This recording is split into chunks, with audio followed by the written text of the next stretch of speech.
Hands-On Gardening. I'm joined by Steve Hunzinger from the UW Extension Office. And Steve, fall is a good time to fertilize trees, but unlike lawns where you just slap the fertilizer on, there are a few things to keep in mind when it comes to dealing with trees. That's right, and it is a great time during our fall to get out if it's needed. And some of our research is showing on especially mature trees that we may not have to be out there fertilizing at all.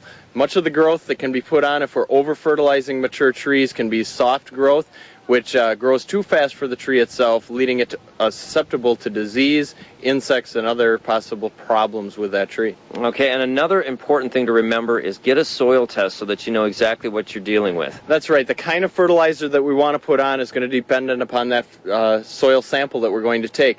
Low nitrogen is usually good in the fall because we want it to be a slow-releasing fertilizer that's going to put some energy there, not only in the fall but also in the spring when it's going to be putting out buds. And where would you actually apply the fertilizer? There's some steps to it. That's a good point. Depending on the diameter or size of the tree around, we're going to want to make sure that we get away from the base of that tree. For example, if we have about a 6-inch diameter tree, we want to move at least a foot to maybe 2 feet from the center of that tree. As they get larger, we want to move farther away.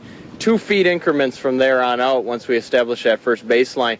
Out to the drip line, and then at least 6 to 8 feet beyond that drip line, we want to have our holes and put a slow-release fertilizer probably right into the ground. That's where our nutrients are going to be absorbed by the tree. And that's where flag and markers come in and a measuring tape to make sure that you get it measured out right. All of those things can come in very handy. All righty, Steve. Some good advice there. Thank you very much. That is today's Hands-On Gardening.